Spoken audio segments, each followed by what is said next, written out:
मेरे बारे में जानते हैं। मेरा नाम नवीन खरवार है दोस्तों, और मैं यूपी बलिया का रहने वाला हूँ, रहता दिल्ली में हूँ। पेशे से मैं एक ट्रेनर था और आज फुल टाइम नेटवर्क मार्केटिंग कर रहा हूँ।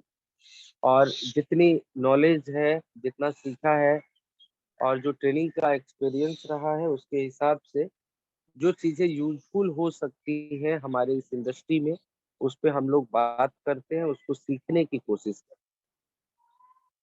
सो दोस्तों, आज का जो हमने टॉपिक रखा है that is about team work.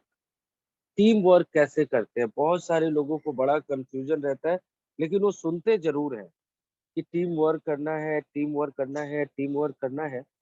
तो आज हम लोग पूरा का पूरा सेशन रखेंगे, टीम को कैसे हैंडल करना है। आपकी अगर जो टीम है, क्योंकि जैसा आप लोगों ने कल का जो बैनर देखा होगा जो मीटिंग के साथ, उसमें ये था कि how to make a successful team, एक सफल टीम कैसे बनाए, इसके बारे में हम लोग चर्चा करने वाले हैं। लेकिन सक्सेसफुल टीम तो आप बनाएंगे। सो पूरा का पूरा जो सेशन रहेगा दोस्तों, ये दो पार्ट में रहेगा। एक पार्ट रहेगा कि हम लोग पहली चीज तो टीम वर्क कैसे करें, टीम वर्क होता क्या है, टीम होती क्या है, उसके बारे में बात करेंगे। दूसरा, आपको टीम को कैसे जीवित रखना है। कई बार लोगों को प्रॉब्लम आती है, उनकी टीमें डिस्टर्ब हो जाती है, उनकी टीमें काम नहीं करती, उनकी टीम छोड़ के चली जाती है। टीम का कैसे मैनेजमेंट करें, उन सारी चीजों पे हम लोग आज बात करने वाले। सो आज पूरा का पूरा हम लोग सेशन रखेंगे दोस्तों टीम वर्क पे। और आई होप आप सभी लोगों को आवाज बिल्कुल क्लियर आ रही होगी और मेरी स्क्रीन भी दिख रही होगी। अगर आप सभी लोगों को स्क्रीन आ रही है, एक बार हैंड रेज कर देंगे तो मुझे समझ आ जाएगा कि आवाज आप लोगों को, सॉरी, स्क्रीन आप लोगों को आ रही है। सो एक बार दोस्तों कंफर्म कीजिएगा बाय रेजिंग योर हैंड्स कि जो मेरी स्क्रीन है वो क्लियर आ रही है। Then we will start. या कुछ लोगों को, बहुत बढ़िया, एक्चुअल में मैं स्क्रीन शेयर करता हूँ तो आवाज नहीं आ रही है। मैं कुछ और लोगों को को होस्ट बना देता हूँ। I think Mukesh ji is not comfortable, तो संजय कुशवाहा जी, मैं आपको को होस्ट बना रहा हूँ। और बीच बीच में कुछ जरूरत पड़ता है तो आपको कंफर्म करना होगा अनम्यूट करके। चलिए कुशवाहा जी, देखिए मेरी स्क्रीन आ रही है। Thank you so much. और सभी लोगों को स्क्रीन आ रही। दोस्तों, टीम वर्क का मतलब होता है जब हम सभी लोग एक साथ काम करें। सभी लोग कौन? और टीम का मतलब क्या? टीम का मतलब क्या? वो लोग हैं जिनके साथ आप जुड़े हुए हैं। यानी जो आपका अपलाइन है, जो आपका डाउन लाइन है, इतनी ही टीम है। तो आंसर इज नो। आपकी टीम आपकी पूरी कम्युनिटी है, पूरा सिस्टम, जिस सिस्टम के साथ जुड़े हुए हैं। यानी कि वो हर व्यक्ति जो आपके सिस्टम के साथ जुड़ा हुआ है, जो इस सिस्टम पे भरोसा करता है, जो इस सिस्टम के साथ काम करता है, वो आपका टीम मेंबर। उसकी जो डिफिनेशन है आपके लिए, उसके लिए शब्द अलग अलग हो सकते हैं। कई बार वो व्यक्ति आपके क्रॉस लाइन से हो सकता है, वो किसी और के टीम से हो सकता है स्ट्रक्चर के हिसाब से, लेकिन कहीं ना कहीं वो आपके टीम का मेंबर।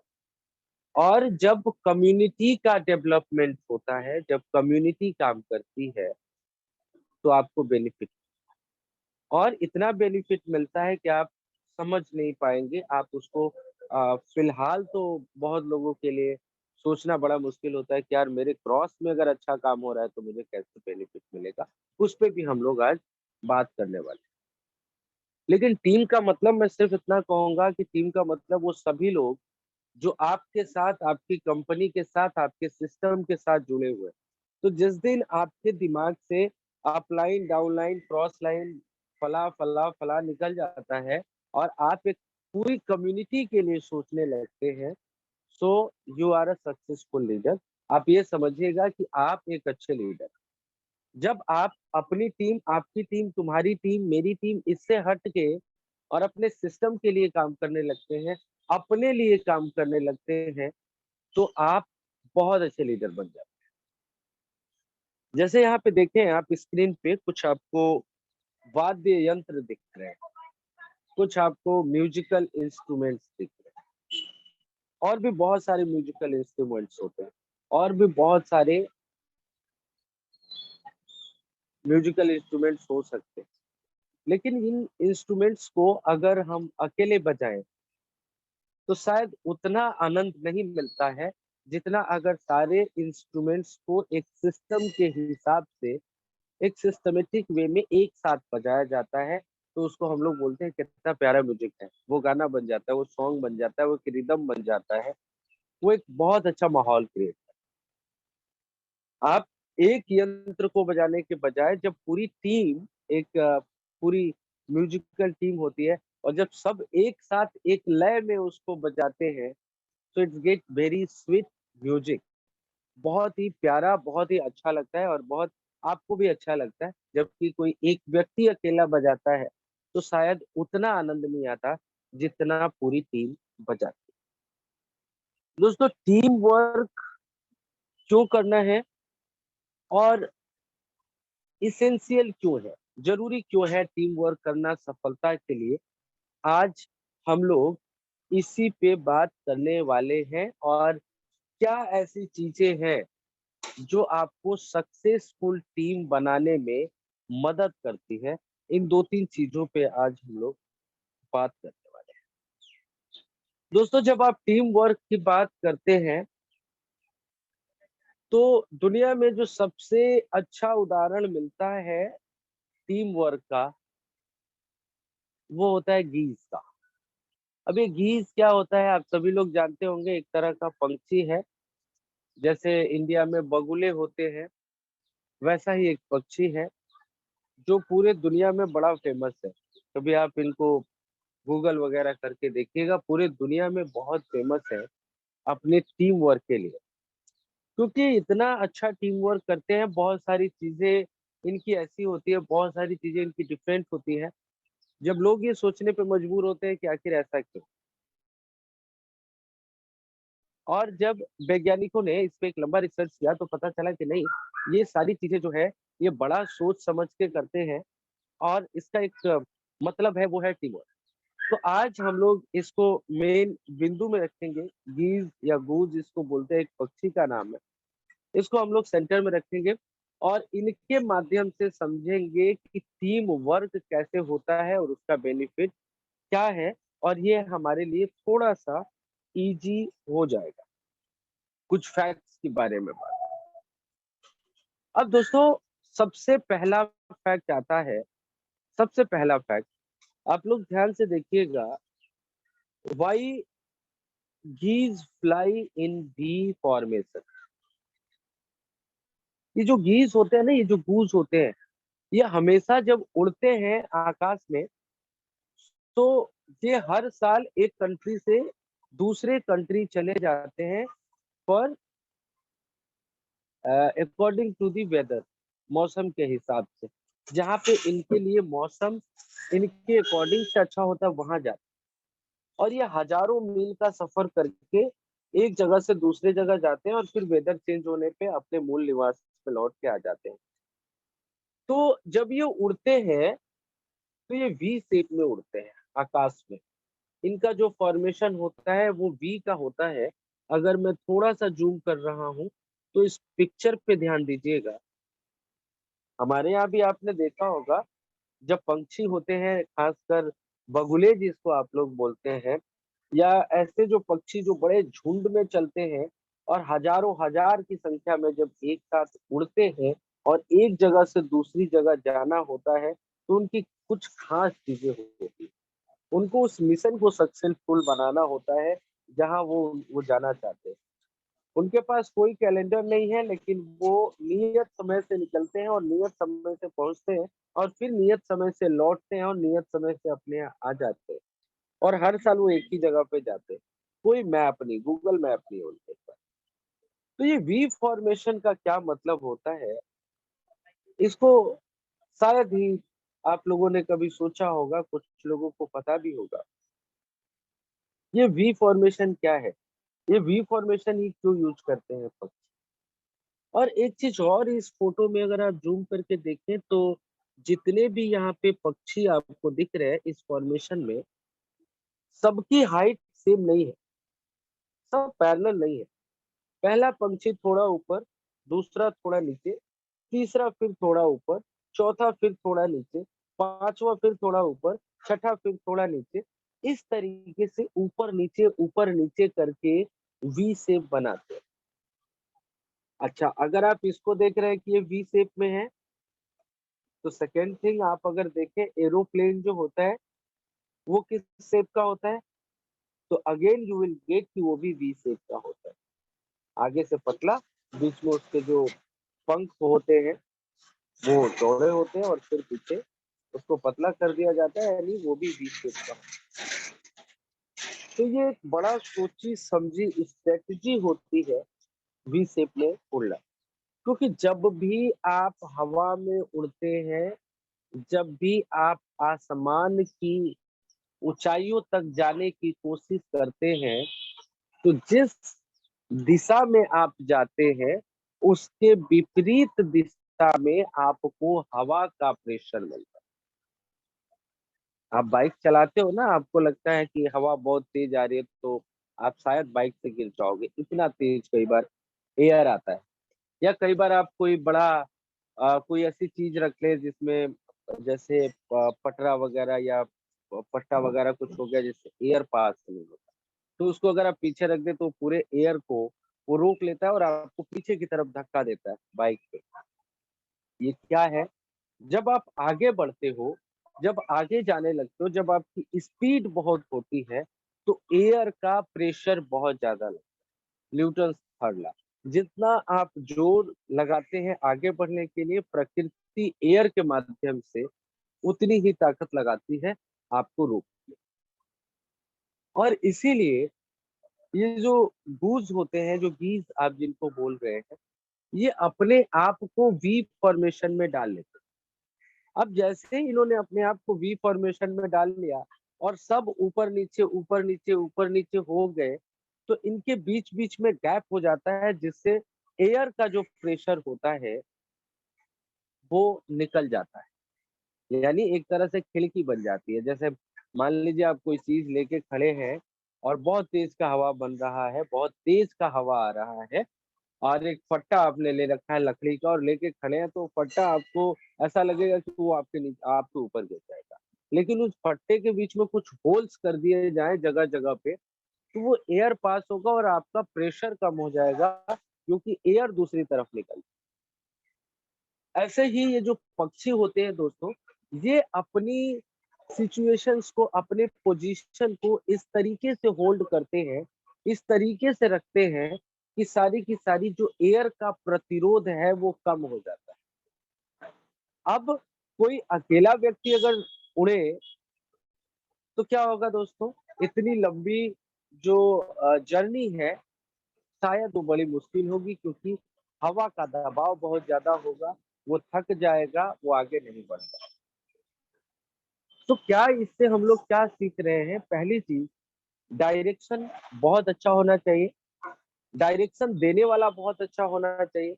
अब इनके फॉर्मेशन में डायरेक्शन देने वाला कौन व्यक्ति होता है, ये जो सबसे पहले जो गीज उड़ रहा होता है ना, जो सबसे पहला गीज होता है, दैट इज द लीडर, वो डायरेक्शन दे रहा है। और इसके पीछे सारे गीज है। आगे आगे जैसे आप बढ़ेंगे, बहुत सारी चीजें आज हम लोग इसके ऊपर डिस्कस करने वाले हैं। तो डायरेक्शन बहुत अच्छा होना चाहिए, फॉर्मेशन बहुत अच्छा होना चाहिए। अब फॉर्मेशन का मतलब नेटवर्क मार्केटिंग में क्या है, आपकी टीम है, आपकी टीम में बहुत सारे लोग या बहुत सारे लोग आने वाले हैं। आप काम कर रहे हैं तो आपको रिजल्ट्स मिलेगा, आपकी टीम बनेगी, ये गारंटीड है। कई लोग कहते हैं ना कि काम कर रहे हैं उनको रिजल्ट नहीं आ रहा। दोस्तों basically you are blaming to God, जिस भी भगवान को, जिस भी देवता को मानते हैं, अगर कोई ऐसा कहता है उसको रिजल्ट नहीं आ रहा, indirectly he is blaming to God. क्यों? क्योंकि मेहनत करना आपका काम, मेहनत करना आपका काम है, प्रमोशन करना आपका काम है, रिजल्ट देना किसका काम है? क्या रिजल्ट आपके हाथ में है, कंट्रोल में है? नहीं है। रिजल्ट देना काम किसका है? जिसको भी आप मानते हैं। अगर आप आस्तिक हैं, अगर आप भगवान में, आप गॉड में बिलीव करते हैं, तो जो रिजल्ट्स हैं वो उनके हाथों। तो अगर आपने काम किया और आपको रिजल्ट नहीं मिला, that means you are blaming to God कि भगवान आपके साथ गलत कर रहा है। लेकिन हकीकत क्या है कि भगवान किसी के साथ कुछ गलत नहीं कर। या तो आप काम को गलत तरीके से करते हैं, या आप काम नहीं करते हैं और सिर्फ ये कहते हैं कि आपको रिजल्ट नहीं मिल रहा। सो सॉरी, हम लोग मेन पॉइंट पे आते हैं। सो एक्चुअल में आपकी टीम बहुत बड़ी होती है और आपकी टीम में अलग अलग तरीके के लोग होते हैं, और हर व्यक्ति के पास कुछ ना कुछ स्पेशल होता है, हर व्यक्ति के पास कुछ ना कुछ अच्छी चीजें होती है। और हर व्यक्ति जब अपने हॉबी को आगे लेके आता है, तो वो बहुत अच्छा कर सकता है। जैसे बेसिकली मैं कहना ये चाहता हूँ कि जब अपने शौक को आप अपने काम में लेके आते हो ना, आपको सक्सेसफुल होने से कोई नहीं रोक सकता, दुनिया की कोई ताकत नहीं रोक सकती। जैसे फॉर एन एग्जाम्पल समझिए, सचिन तेंदुलकर कोई आ, बहुत पढ़े लिखे नहीं, कोई पीएचडी नहीं थे वो, लेकिन उनका जो हॉबी है क्रिकेट खेलना, उनको बड़ा पसंद। उन्होंने अपने हॉबी को, अपने शौक को अपने प्रोफेशन में लेके आ गए, उसको प्रोफेशन बना लिया। क्यों? क्योंकि उस काम में उनका बड़ा मन लगता था, और जब उस काम में उसका मन लगता था, तो वो आज भगवान कहे जाते हैं क्रिकेट के। He is the God of cricket. सबसे बड़े बड़े रिकॉर्ड उनके। तो आपकी टीम में जितने लोग हैं, उन सारे लोगों के पास कुछ ना कुछ स्पेशल चीजें हैं, कुछ ना कुछ विशेष चीजें हैं। उन चीजों को पहचानना और उनके हिसाब से उनको काम देना, उनको एप्रिसिएट करना, ये एक अच्छे लीडर का काम। अपने आप आपका फॉर्मेशन बन जाए। उदाहरण के तौर पे समझिएगा, मेरी टीम में मुकेश जी हैं। मुकेश जी के पास एक एबिलिटी है, एक कैपेबिलिटी है। वो बड़े अच्छे प्लान प्रेजेंटेशंस कर सकते हैं, वो बहुत अच्छी ट्रेनिंग्स ले सकते हैं। तो हमने उनको क्या काम दिया, वो बहुत उनको हमने ट्रेनिंग का मौका देते हैं, वो ट्रेनिंग करते हैं, वो प्लान प्रेजेंटेशन वगैरह करते हैं, वो क्वेश्चन आंसर करते हैं, बिकॉज ये उनकी एक स्ट्रॉन्ग पॉइंट। ऐसे ही आपके टीम में, या जैसे मैं देखता हूँ ओम प्रकाश जी यहाँ पे बैठे हैं, वो बड़ा अच्छा बैनर बनाते हैं, वो बैनर्स को डिजाइन बड़ा अच्छा करते हैं, वो बैनर्स को पोस्टिंग बड़ा अच्छा कर लेते हैं। तो आप उनको ये जिम्मेदारी दे सकते हैं कि आपको रोज हमारी टीम के 10 लोगों के लिए बैनर बनाना है, जहाँ पे मोबाइल नंबर का स्पेस खाली छोड़ना है, और आपको ये देना है, उनको रिस्पॉन्सिबिलिटी देनी। तो ये यानी कि आपके टीम मेंबर्स में हर व्यक्ति के पास अलग अलग कैपेबिलिटी है, हर व्यक्ति अलग अलग जिम्मेदारियां ले सकता है, और ऐसे करके एक मैनेजमेंट टीम बन जाए। आपके टीम में कोई ऐसे व्यक्ति हो सकते हैं जो यूट्यूब के बड़े एक्सपर्ट, तो क्यों ना उनको दे दिया जाए कि भाई डेली हम लोग जो मीटिंग्स करते हैं, आप रिकॉर्ड करके एक डालो, आप खुद से एक माइक लो, रिकॉर्ड करो, उसको डालो। आप कोई अच्छा व्यक्ति है जो ट्रेनिंग बहुत अच्छा देता है, कोई आपके ही टीम में एक ऐसी व्यक्ति है जिसने पहले किसी कंपनी में किया, बहुत बड़ी टीम बनाई है, लेकिन आज नहीं कर पा रहा है, हो सकता है कोई रीजन हो, लेकिन आप उसको ये रिस्पॉन्सिबिलिटी दे सकते हैं कि सर, आपको 10 साल का एक्सपीरियंस है टीम बनाने का, आप एक अलग से मीटिंग रखो हमारी टीम के लिए, और आप हमें सिखाओ कि हम टीम कैसे बना पाए। बहुत सारे लोग होते हैं जो सोशल मीडिया में बड़े एक्सपर्ट्स होते हैं, वो फेसबुक व्हाट्सएप वगैरह चीजों में बहुत माहिर होते हैं, बहुत अच्छा काम कर पाते हैं। तो उसके अंदर ये स्पेशल चीज क्या है, उस चीज को आप अपनी टीम के लिए और पूरी कम्युनिटी के लिए यूटिलाइज करो, तो आप बहुत अच्छा कर सकते हैं। सो टीम का फॉर्मेशन आपको करना है। टीम का फॉर्मेशन करने का मतलब ये है कि एक लीडर वही अच्छा होता है जो अपनी टीम की कैपेबिलिटीज को समझता है और उसके हिसाब से उनको काम बता सकता है कि आप ये कर सकते हो तो आप ये बेहतर कर सकते हो। और हर व्यक्ति को अगर आप अपनी टीम में काम करते हो तो आपका एक फॉर्मेशन बन जाता है, आपकी एक मैनेजमेंट टीम बन जाती है और आपको कोई ज्यादा प्रेशर नहीं आता। जैसे ये जो गूज या गीज जिनको हम लोग बोल रहे हैं, जब ये हवा में उड़ते हैं तो ये अपने आप को वी फॉर्मेशन में लगा लेते हैं। आगे ये भी समझेंगे कि वी फॉर्मेशन में जो अलग अलग नंबर्स हैं ये क्या काम करते हैं। तो वैसे ही आप अपनी टीम का एक फॉर्मेशन बना सकते हैं, एक फॉर्मेट बना सकते हैं। मीटिंग में बुलाने की जिम्मेदारी किसकी है?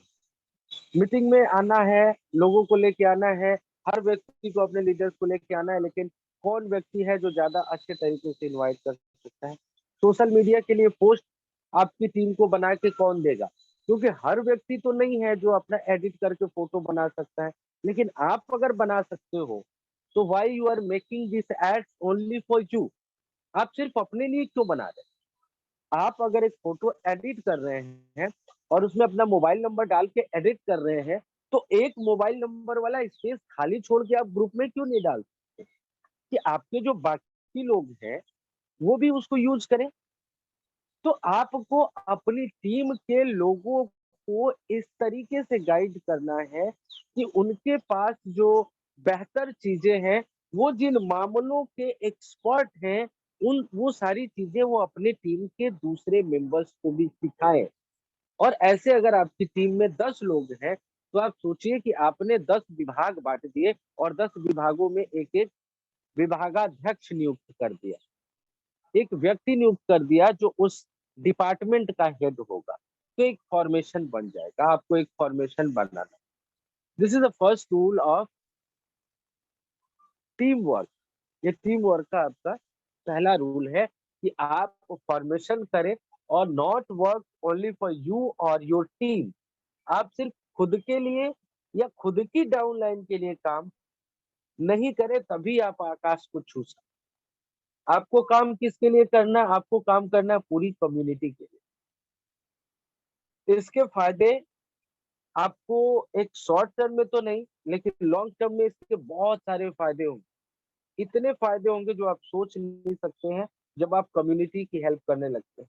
जब आप अपनी टीम से ऊपर उठ के दूसरी टीमों को भी हेल्प करने लगते हैं, तो आपको लंबे टाइम में आपको फायदा दिखता है। तो आप अपनी टीम में कुछ लोगों को अलाइन करें।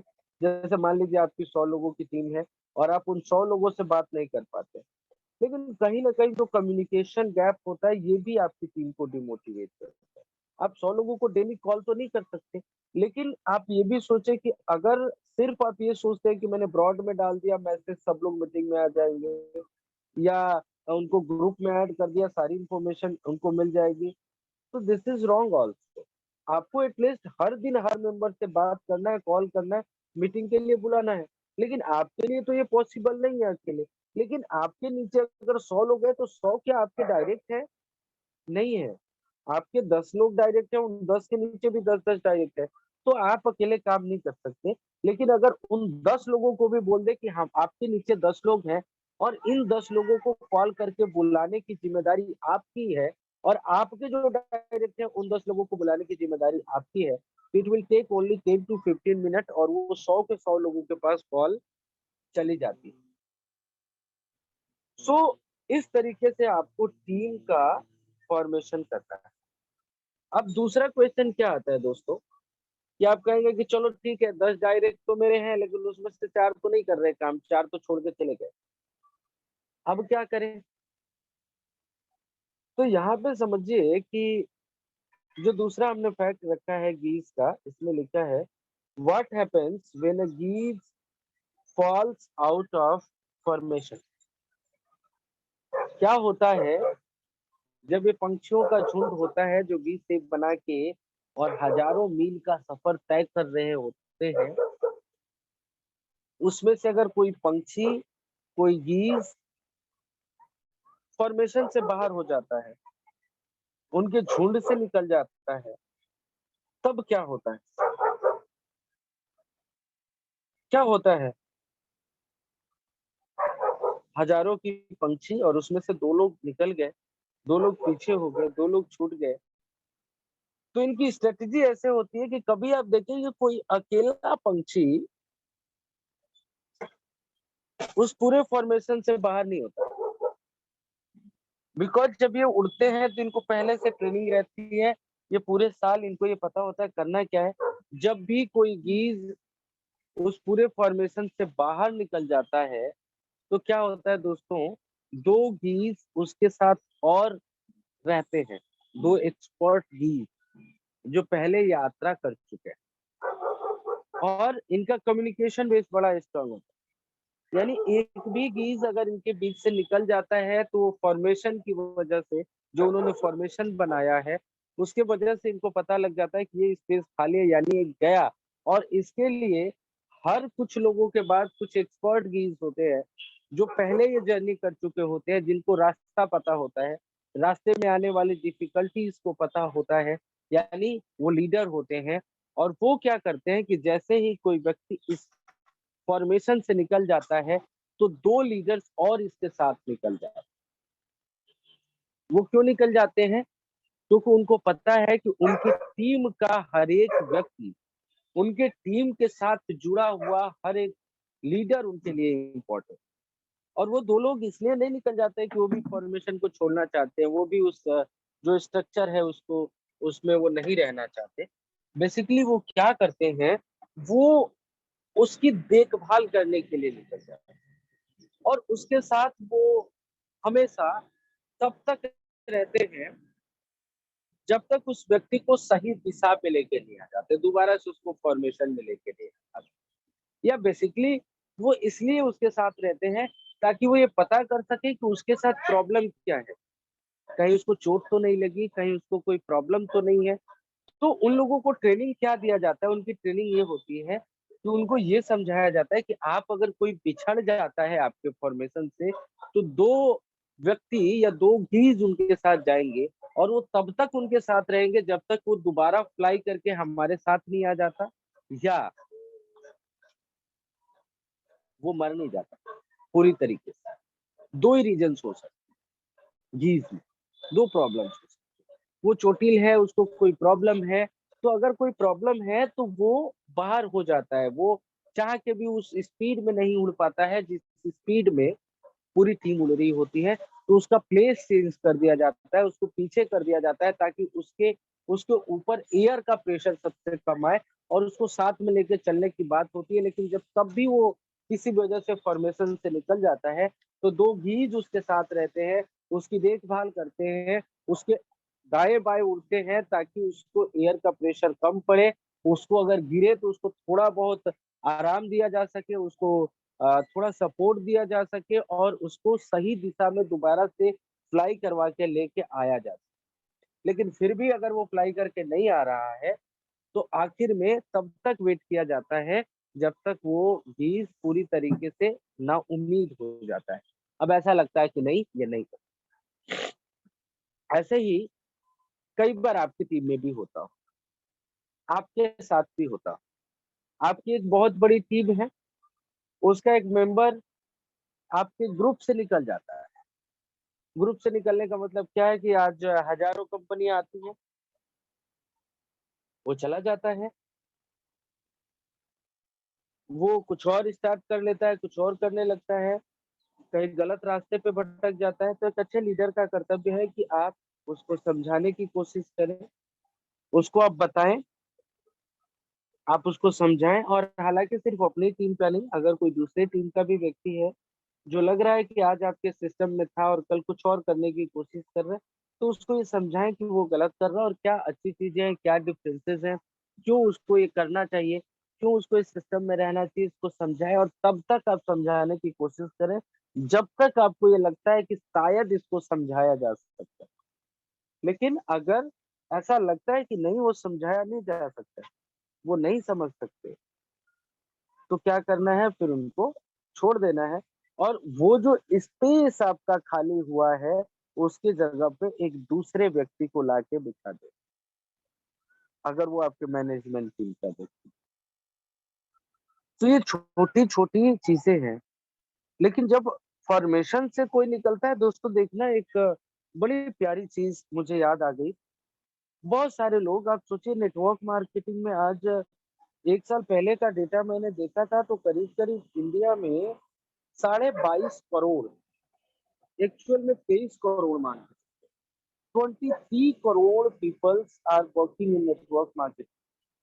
23 करोड़ लोग नेटवर्क मार्केटिंग में काम करते हैं। 2 से 3% लोग सक्सेस होते हैं, बाकी लोग सक्सेस नहीं होते। और बहुत सारे लोग आपको ऐसे मिलेंगे, लोग कहते हैं ना कि यार मैंने फलां को फ़ोन किया था, वो जॉइन करने वाला था और वो अचानक से फ़ोन उठाना बंद कर दिया। क्या होता है? उसको मिल जाता है कोई, वो कहते हैं खाने में ज़हर मिल जाए तो उसका इलाज है, लेकिन आपके कोई कान में ज़हर भर दे तो उसका इलाज है क्या? नहीं है, क्योंकि वो मौका ही नहीं देता, वो बात ही नहीं करता, वो आपको ब्लॉक करके चला जाता है। और ऐसा क्यों होता है दोस्तों? क्योंकि उसके कान में ज़हर भर दिया जाए। बहुत सारे लोग हैं जो नेगेटिव बैठे हैं, जो नेटवर्क मार्केटिंग के मतलब उनसे उनकी कोई दुश्मनी है, पर्सनल दुश्मनी है। और ये कौन लोग हैं पता है आपको? ये वही लोग हैं जो थोड़ी-सी प्रॉब्लम आने पे दूसरी कंपनियाँ चेंज कर, मतलब समझिएगा, एक व्यक्ति होता है, एक सिस्टम को जॉइन करता है, एक सिस्टम में काम करता है थोड़े दिन, जैसे कुछ प्रॉब्लम आती है कहते हैं यार ये तो मतलब ना, यहाँ पे तो नहीं हो पाएगा, ये सिस्टम बेकार है। वो अपने आप को नहीं बोलता, मैंने कितनी आईडीज़ लगाई, मैंने कितना काम किया, मैंने क्या किया सिस्टम के लिए, मैंने क्या मेहनत की, वो सारी चीज़ें उसके लिए मैटर, वो बुराइयाँ करनी शुरू कर देता है। अब वो क्या करता है, दूसरी कंपनी में चला जाता है। फिर यहाँ के उसके साथ जो लोग होते हैं उनको समझाता है, यार वो सिस्टम तो अच्छा नहीं है, ऐसा नहीं है, वैसा नहीं। फिर वो दूसरी कंपनी में जाता है। अब जब वो दूसरी कंपनी में जाता है, 2-4 लोग यहाँ से लेके जाता है, 2-4 लोगों को नया लेके आता है। फिर वहाँ पे कुछ प्रॉब्लम आती है, कहता है यार ये तो सिस्टम अच्छा नहीं है, तीसरी जगह चलते हैं। फिर वो तीसरी जगह जाता है, वहाँ पे 2-4 लोग इधर से, 2-4 लोग उधर से करके लेके आता है और हर जगह से वो 2-4 5,000 या 2-4 लाख रुपए कमा लेता है। और 4-5 बार ऐसा चेंज करने के बाद एक ऐसा मौसम, एक ऐसा समय आ जाता है जब सब लोग उसके बारे में जान जाते हैं और सिर्फ उसी के साथ नहीं, उसकी पूरी टीम में कोई नहीं जुड़ना चाहता। ऐसा एक मार्केट में माहौल बन जाता है कि अगर किसी व्यक्ति को पता चल जाए कि वो फलाँ व्यक्ति के टीम में है तो कहता है यार उसके साथ काम नहीं करना। कहता है क्यों भई? यार उसने मेरे 4 जगह पैसे बर्बाद करे। अब जो ये व्यक्ति होते हैं, अब ये बड़ी मेहनत करते हैं, 5-7 जगह करने के बाद अब इनके दिमाग में ज्ञान आता है, इनके पास ब्रह्म ज्ञान प्रकट होता है और ये कहते हैं कि अब मुझे जो है ना, एक ही कंपनी में काम करना है। अब तो जो गलतियाँ मेरे से हुई है, मैं समझ गया हूँ, मैंने क्या किया, अब वैसा नहीं करूँगा, अब मैं फेसबुक से काम करूँगा और अब जो है ना, अब मैं सिर्फ़ एक कंपनी में काम करूँगा। लेकिन अब होता क्या है कि वो 10 साल तक यही किया, इधर से उधर, उधर से उधर, उधर से उधर कूदता रहा, टीमें बर्बाद करता रहा, लोगों के सपनों के साथ खिलवाड़ करता रहा और अब जब वो सही तरीके से काम करना चाहता है, तो उसको लगता है वो फेसबुक से कर सकता है, लेकिन उसको नहीं पता कि जिन लोगों के साथ उसने गलत किया, वो भी फेसबुक पे बैठे हैं। अब उसके साथ टीम बनती नहीं है साहब, उसके साथ लोग जुड़ते नहीं हैं। आखिर में फिर भी वहाँ से वो सुधार करने की कोशिश नहीं करता है, थक-हार के एक नौकरी कर लेता है या कोई एक दुकान खोल लेता है किराने की, पकौड़े की, कुछ भी और अपना जीवन यापन करने लगता है और सुबह से शाम तक जितने लोग उसको मिलते हैं, उन सभी से यही बताता है, ढूँढता रहता है, कोई मिले उसको नेटवर्क मार्केटिंग वाला, क्योंकि उस वो इस इंडस्ट्री से फेल हुआ है, तो वो नहीं चाहता कि इस इंडस्ट्री में कोई दूसरा सक्सेस हो। ये कड़वा सत्य है। या वो ये बताना चाहता है कि वो इस इंडस्ट्री का खिलाड़ी रहा है और इस इंडस्ट्री में कुछ है नहीं, तो जैसे ही आप किसी व्यक्ति से बिठाते हैं, वो गलती से चाय पीने उसी के पास चला जाता है और उसे कहता है, "यार, मैंने तो एक बड़ा अच्छा प्लान देखा है और उसमें ऐसा-ऐसा होता है और मैं तो करने जा रहा हूँ।" तो वो कहता है, "भाई, एक काम कर यार, दुनिया के सारे काम कर लेना, नेटवर्क मार्केटिंग मत करना।" तो वो कहता है, "यार, क्यों?" तो बताता है, "भाई, मैंने 10 साल किया, मैंने 15 साल किया, मैंने 20 साल किया। मेरे से कुछ नहीं हुआ और ये भी नहीं कहेगा मेरे से कुछ नहीं हुआ, फालतू की चीज़ें हैं, मुझे पता है क्या होता है, देख तेरे साथ क्या होगा होगा, तेरे से पहले किसी ने बात की होगी, फिर तुझे किसी को ज़ूम मीटिंग में बुलाया होगा, फिर ऐसे-ऐसे समझाया होगा, फिर ऐसे किया होगा क्योंकि हर कंपनियों का प्रोसेस कुछ एक जैसा होता है और वो 10 साल से काम कर रहा था। भले ही उसने काम नहीं किया या गलत तरीके से काम किया, लेकिन वो इन सारी चीजों का नॉलेज रखता है, तो सामने वाले व्यक्ति को निगेटिव कर देता है, कहता है नेटवर्क मार्केटिंग में। वो ये नहीं कहता कि मैं जब वहां पे था तो मैंने गलत तरीके से झोला था, आप लीडरों वाली नेटवर्क मार्केटिंग करी। तो इसीलिए हर कंपनी में ऊपर नीचे करना या गलत तरीके से काम करना क्या है, आपके फ्यूचर को डुबा देता है, आपका पूरा का पूरा करियर डिस्ट्रॉय कर देता है, और आखिर में आप एक कहीं दुकान पे मिलते हैं और वहां पे लोगों को समझा रहे होते हैं कि नेटवर्क मार्केटिंग नहीं करना। वहीं पे दूसरी ओर ऐसे लोग होते हैं जो नेटवर्क मार्केटिंग को बड़े अच्छे से करते हैं, दिल जान लगा के करते हैं। वो प्रॉब्लम पे नहीं, सॉल्यूशन पे फोकस करते हैं। There are two types of peoples only, एक वो जो प्रॉब्लम पे फोकस करते हैं, एक वो जो सॉल्यूशन पे फोकस करते हैं। पैसे नहीं है, क्या ये प्रॉब्लम है ना? मेरे पास पैसे नहीं है, ये मेरी प्रॉब्लम है। लेकिन सॉल्यूशन क्या है? मैं पैसे कमा सकता हूँ। I can earn unlimited money, मैं बहुत पैसे कमा सकता हूँ। मेरे पास कैपेबिलिटी है, मेरे पास एक प्लेटफॉर्म है, मेरे पास एक सिस्टम है, मैं जितना पैसा कमाना चाहता हूँ मैं कमा सकता हूँ। ये सॉल्यूशन। आप कहाँ पे फोकस कर रहे हो? आप प्रॉब्लम पे फोकस कर रहे हो या आप सॉल्यूशन पे फोकस कर रहे हो? ऑफ कोर्स अगर आप सॉल्यूशन पे फोकस करोगे तो आप सक्सेसफुल हो सकते हैं। मुझे टीम बनाने नहीं आती है, क्या ये प्रॉब्लम है ना? प्रॉब्लम है ये। आपको टीम बनाने नहीं आती है, आपकी प्रॉब्लम है। आपको फेसबुक पे पोस्टिंग करने नहीं आती, ये आपकी प्रॉब्लम है। आपके साथ लोग जुड़ते नहीं है, ये आपकी प्रॉब्लम है। इसके अपोजिट मेरे साथ नवीन जी हैं, मेरे साथ संजय कुशवाहा जी हैं, मेरे साथ मुकेश जी हैं, मेरे साथ आशुतोष जी हैं, मेरे साथ पूरन लाल जी हैं, और इन लोगों को फेसबुक पे काम करना आता है। इन लोगों को टीम बनाने आती है। मैं इन लोगों के साथ रह के और सीख लूंगा कि टीम कैसे बनाना है, और मैं भी अपने सपनों को साकार करूंगा। This is the solution. अब कई लोग ऐसे होंगे जिनके पास नवीन जी भी नहीं होंगे, जिनके पास आशुतोष जी भी नहीं है, जिनके पास ओम प्रकाश जी भी नहीं है, संजय जी भी नहीं है, पूरन लाल जी भी नहीं है। आपके पास यूट्यूब नहीं है क्या? आपके पास फेसबुक नहीं है क्या? इतने सारे लोग सिखाने के लिए बैठे हैं। आप सीखने की कोशिश तो करो। तो बेसिकली क्या है, we all are focusing on problem problem problem problem problem.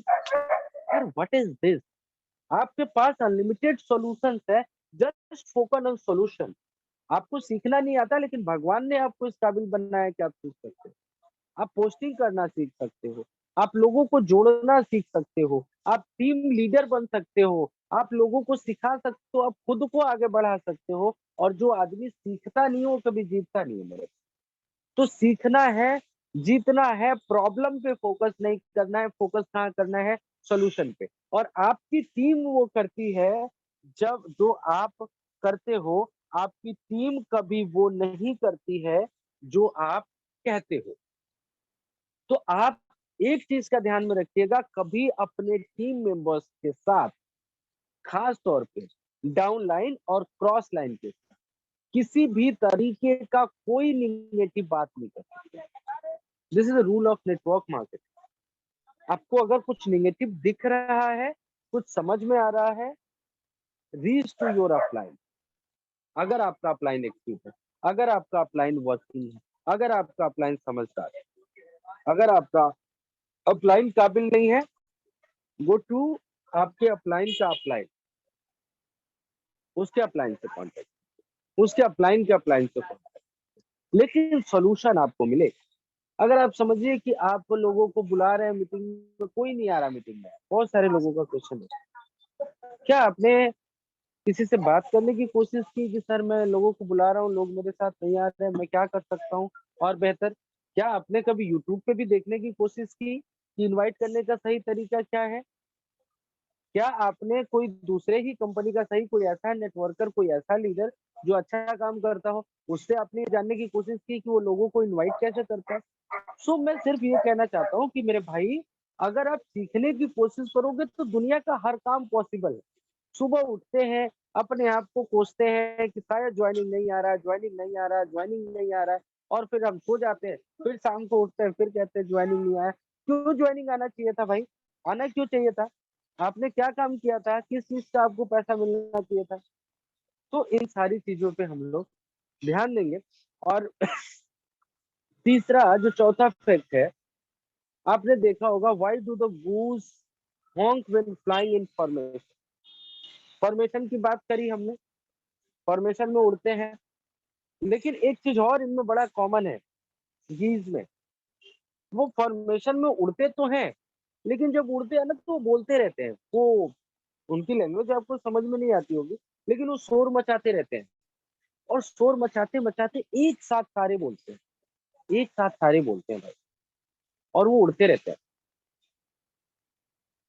इसका क्या मतलब है, कई बार आपको नहीं सुनाई देता होगा उनकी आवाज, क्योंकि वो कई बार बहुत हाइट पे उड़ते हैं, आपको नहीं सुनाई देता होगा।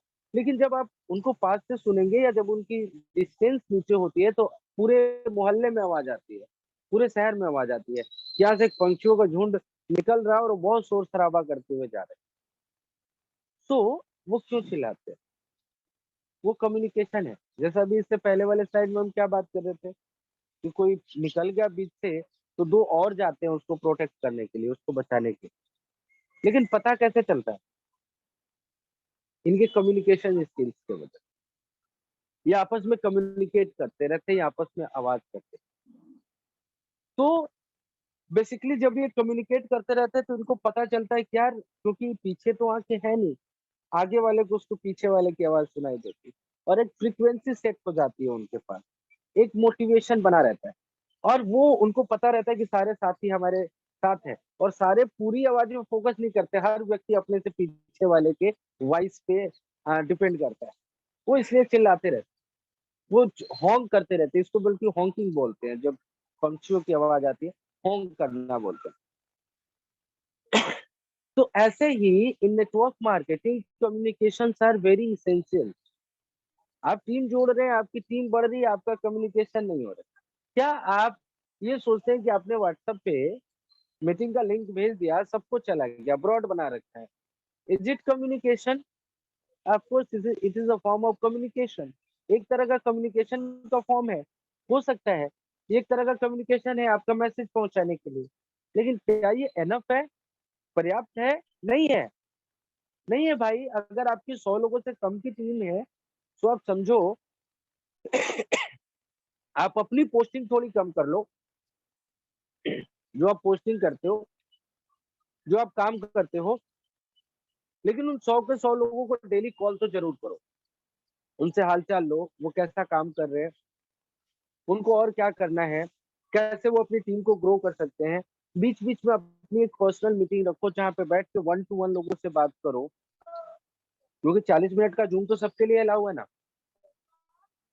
तो ये सारी चीजें जो हैं दोस्तों, ये कम्युनिकेशन बड़ा इंपॉर्टेंट है। और कम्युनिकेशन का मतलब, जब आप फिजिकली किसी से मिलकर बात करते हैं, या कॉल पे आप बात करते हैं, क्योंकि जो व्हाट्सएप पे आप लोग ब्रॉड में भेज देते हैं, this is one way communication.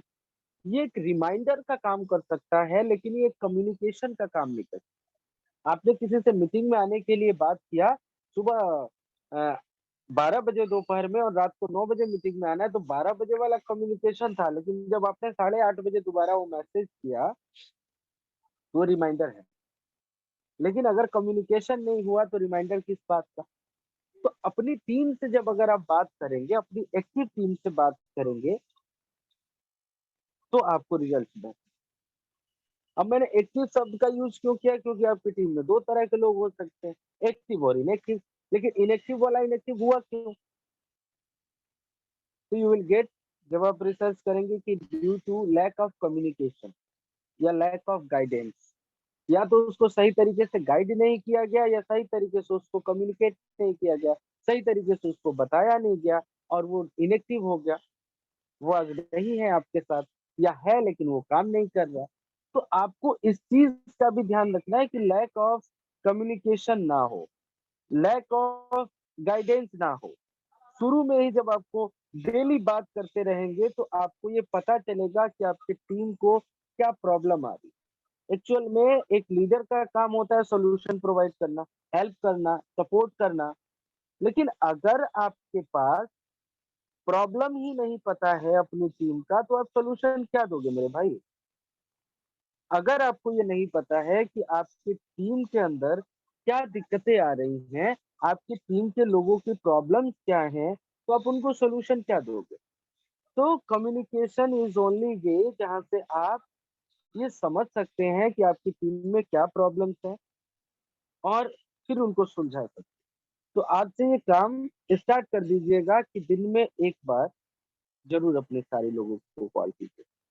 कोशिश कीजिए कि एक्सेल या कोई पीडीएफ बना लीजिए, नहीं तो कलम कॉपी से नाम नंबर लिख लीजिए, फोन में सेव कर लीजिए और सबको एक बार कॉल कीजिए। जिनकी बहुत बड़ी टीमें हैं वो लोग 2 दिन का टारगेट ले सकते हैं, 3 दिन का टारगेट ले सकते हैं, 4 दिन का टारगेट ले सकते हैं कि आज मुझे पहले 25 से बात करना है, कल 26 से 50 तक बात करना है, परसों 51 से 75 तक बात करना है, उसके बाद 75 से 100 तक बात करना है।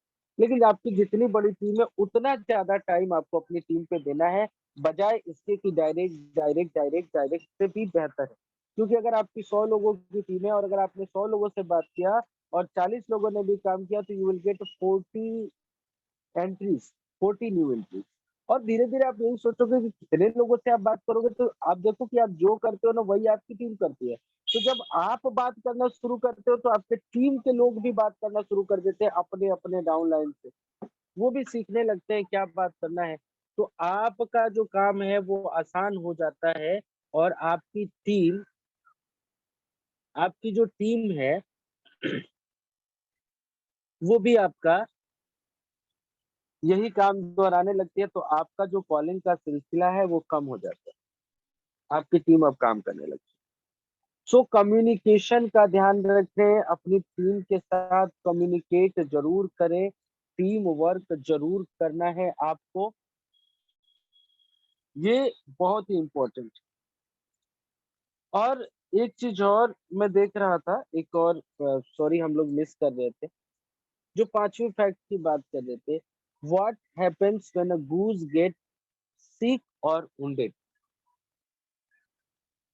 अगर जो लीडर है जो सबसे पहले उड़ रहा है, जो पूरे फॉर्मेशन में पहला व्यक्ति है, जो बीच में है, जिससे फॉर्मेशन की स्टार्टिंग होती है, उसको चोट लग गई या वो थक गया, वो चोटिल हो गया, वो अब उस तरीके से नहीं उड़ सकता, तो क्या होता है इस फॉर्मेशन में। क्योंकि वो पहला व्यक्ति जो आगे है वो लीडर है, वही पूरे जो कम्युनिटी है उसको रास्ता दिखाता है, उसको लेके जाता है। अब प्रॉब्लम क्या हुई, उस ग्रुप के पहले व्यक्ति को ही चोट लग गई, वो ग्रुप का पहला व्यक्ति बीमार हो गया, अब वो रास्ता नहीं दिखा सकता। तो इस कम्युनिटी का दूसरा लीडर इसको पीछे करता है और इसके जगह पे ले जाके उसको बिठा दिया जाता है, और अब वो रास्ता दिखाने का काम वो करता है, अब टीम को लीड करने का काम वो करता है। क्या आपने सेलेक्ट किया है आपकी टीम में कौन ऐसा शख्स है जो आपके उपस्थित ना होने पे आपकी टीम को गाइड कर पाता है। आंसर इज नो, मैक्सिमम लोगों के पास नो। अगर आप किसी दिन अवेलेबल नहीं है तो आपकी टीम को कॉल कौन करेगा, आपकी टीम को बैनर बना के कौन देगा, आपकी टीम को मीटिंग में कौन बुलाएगा। क्या कोई ऐसा व्यक्ति है?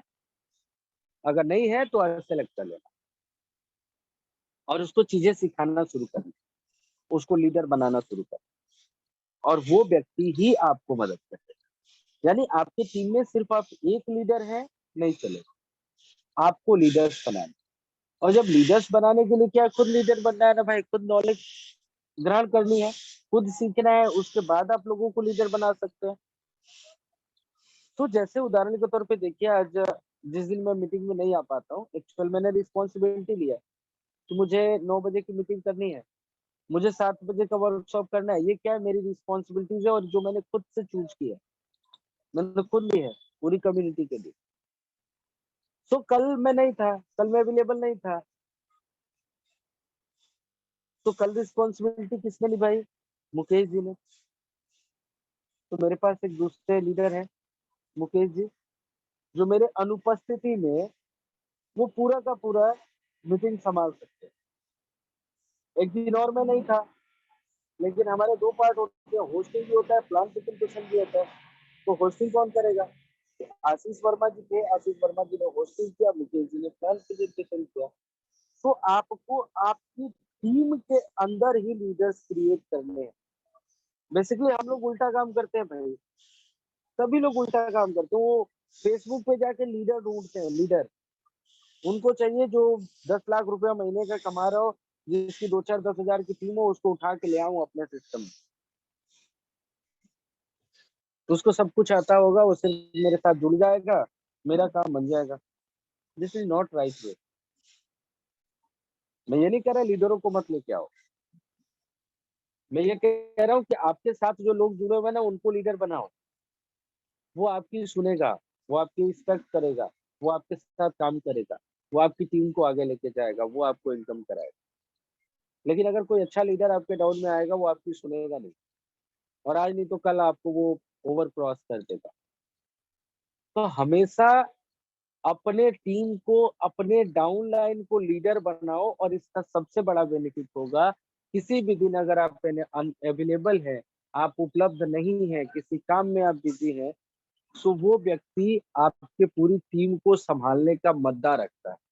उस व्यक्ति के अंदर इतनी जान है कि वो पूरे टीम को संभाल सकता है, क्योंकि आपने अपने ही टीम के नीचे एक दूसरा नवीन पैदा कर दिया। यानी अगर मैं देखूं तो आज जितनी कैपेबिलिटी मेरे अंदर है, उतनी कैपेबिलिटी मुकेश जी के अंदर। तो अगर आप ओम प्रकाश हैं, तो ओम प्रकाश के नीचे कितने ओम प्रकाश, पूरन लाल जी के नीचे कितने पूरन लाल जी, वर्मा जी के नीचे कितने वर्मा जी हैं यार। आप अपने जैसा कितने लीडर अपने नीचे क्रिएट कर सकते हैं, और अपने जैसा आप बोलने के अधिकारी कब हैं। आप अपने जैसा बनाना चाहते हो, कौन बना सकता है अपने जैसे, जिसको ये लगता होगा कि he is a good leader. यानी अगर मैं कहूँ कि मुझे फेसबुक पे पोस्ट करने नहीं आता, मुझे लोगों को जोड़ने नहीं आता, मैं लोगों को इनवाइट करने नहीं आता, तो क्या मैं ये चाहूंगा कि मेरी टीम मेरे जैसे हो? Of course not. तो मुझे पहले अपने आप को एक बेहतर लीडर बनाना हो। This is a process. कैसे बनाओगे अपने आप को बेहतर लीडर? सीख के, समझ के, सुन के। और जरूरी नहीं है नवीन जी सिखाएंगे आपको, बहुत सारे सोर्सेज हैं। एक व्यक्ति रोड लाइट की रोशनी में पढ़ के राष्ट्रपति बन जाता है एक देश का। एक कूड़ा फेंकने वाला व्यक्ति, कूड़ा उठाने वाला व्यक्ति एक देश का महान क्रिकेटर बन जाता है, जिसको आप लोग लंबे लंबे छक्के मारता है। नाम नहीं याद आ रहा मुझे, जिसके होठ थोड़े बड़े हैं, बहुत अच्छा क्रिकेटर है, आईपीएल में खेलता है, मजा आ जाता है, छक्कों की बरसात। तो आप अगर चाहे तो अपने आप को बना सकते हो, तो पहले अपने आप को बनाओ, और अपने जैसे लोगों को अपनी टीम में खड़ा कर दो। आपको कोई प्रॉब्लम नहीं है, आप सक्सेसफुल हो जाएंगे। आपको कोई दुनिया में कोई ताकत नहीं है जो आपको सक्सेस होने से रोके, लेकिन आप अपने आप को तो बनाओ। सो इन सारी चीजों को अगर हम लोग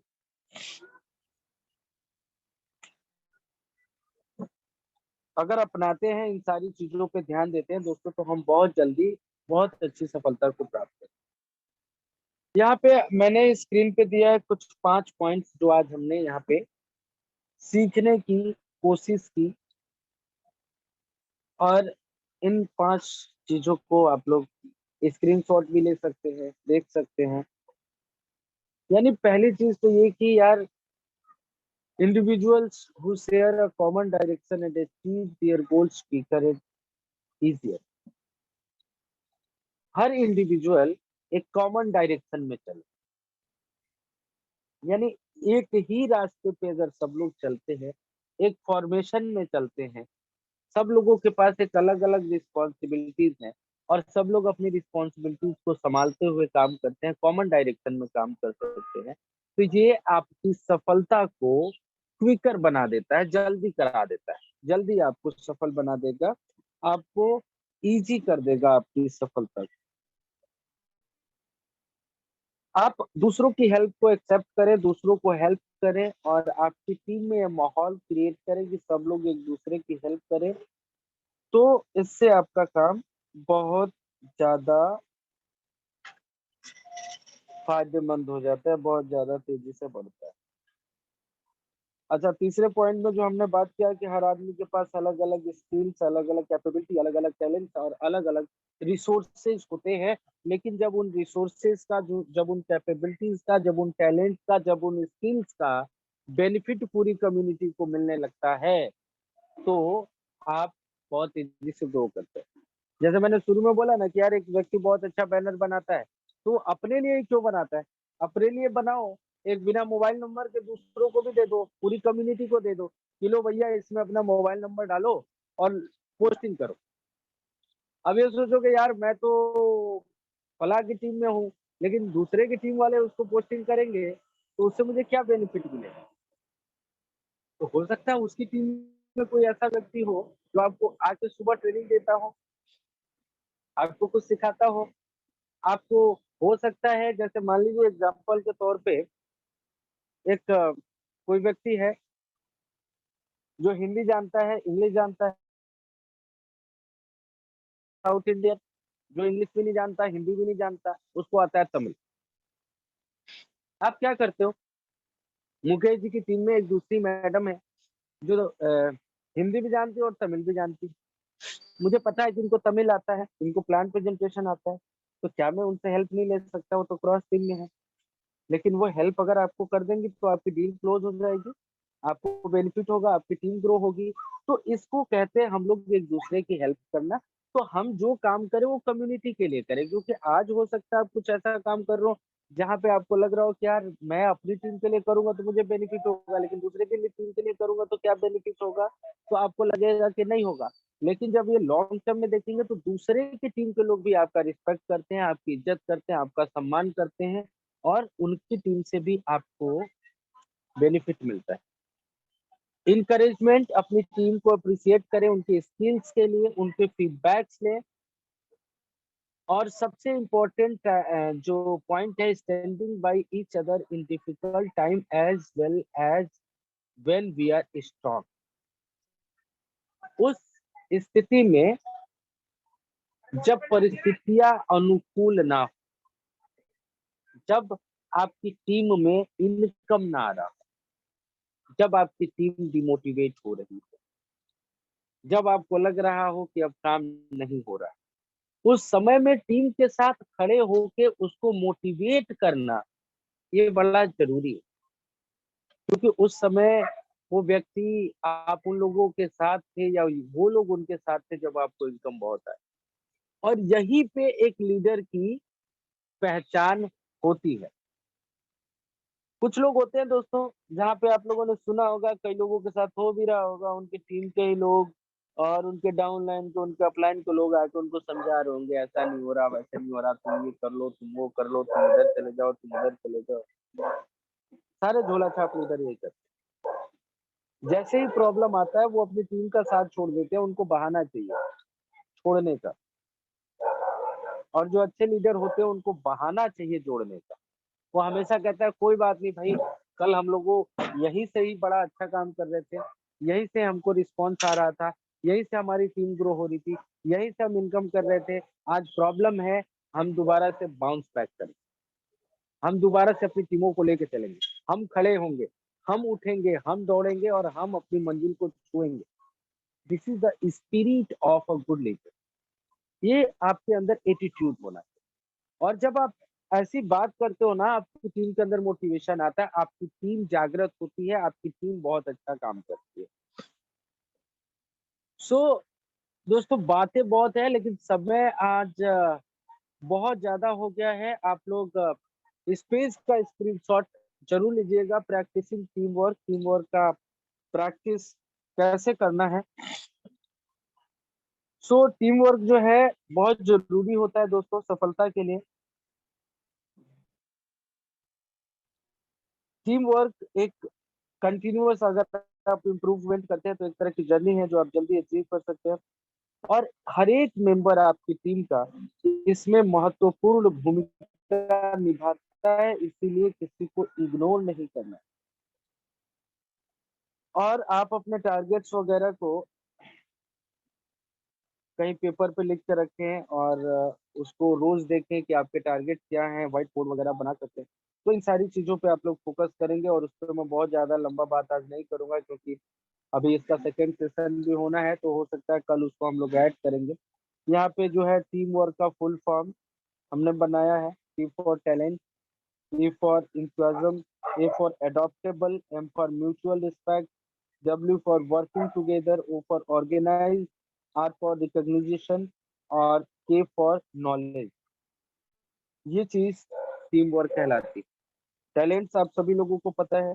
इंथुजियाज्म हिंदी, जिसका मैं क्या बताऊं, एक तरह से आप जोश बोल सकते हैं, एनर्जी, आपके अंदर उत्पन्न होने वाला उत्साह। एडॉप्टेबल मतलब जो चीजों को एक्सेप्ट करता हो, मतलब आपने कुछ बोला तो उसको उसने एक्सेप्ट कर दिया। तो कहा जाता है कि आपकी जो स्पीड ऑफ इम्प्लीमेंटेशन होती है, बहुत सारे लोग आज मीटिंग में सुन रहे होंगे, लेकिन बहुत कम ऐसे लोग होंगे जिसको इसको अडॉप्ट करेंगे, जो इसको इसके ऊपर काम करना शुरू करेंगे, और वही लोग सक्सेस। तो आप कितने एडॉप्टेबल हैं, आप एक दूसरे के साथ काम करते हैं, आप एक ऑर्गेनाइज्ड वे में काम करते हैं, आप अपनी और अपनी टीम की पहचान बना सकते हैं, और आपके पास नॉलेज है। तो आज हम लोगों ने दोस्तों बात की टीम टीम वर्क के ऊपर। पोटेंशियल ऑफ टीम वर्क क्या है, इसके ऊपर हमने बात की। आई होप आप सभी लोगों को आज का सेशन बहुत अच्छा लगा होगा। हालांकि 10-15 मिनट और बचे थे इस सेशन को लेने के लिए, लेकिन समय को ध्यान में रखते हुए, क्योंकि 7:15 हो चुका है, सुबह सुबह लोग उठ के आ जाते हैं। सो आज का प्लान प्रेजेंटेशन हम लोग, प्लान प्रेजेंटेशन नहीं बल्कि वर्कशॉप जो है आज का, हम लोग यहीं पे क्लोज करेंगे। और आप सभी लोगों ने बड़े ही ध्यानपूर्वक इसको सुना विदाउट एनी डिस्टरबेंस, तो आप सभी लोगों का बहुत बहुत आभार। और मुझे पूरी उम्मीद है आप सभी लोगों को बहुत पसंद आया होगा आज का टॉपिक। कल इसके दूसरे पार्ट के साथ हम लोग स्टार्ट करेंगे।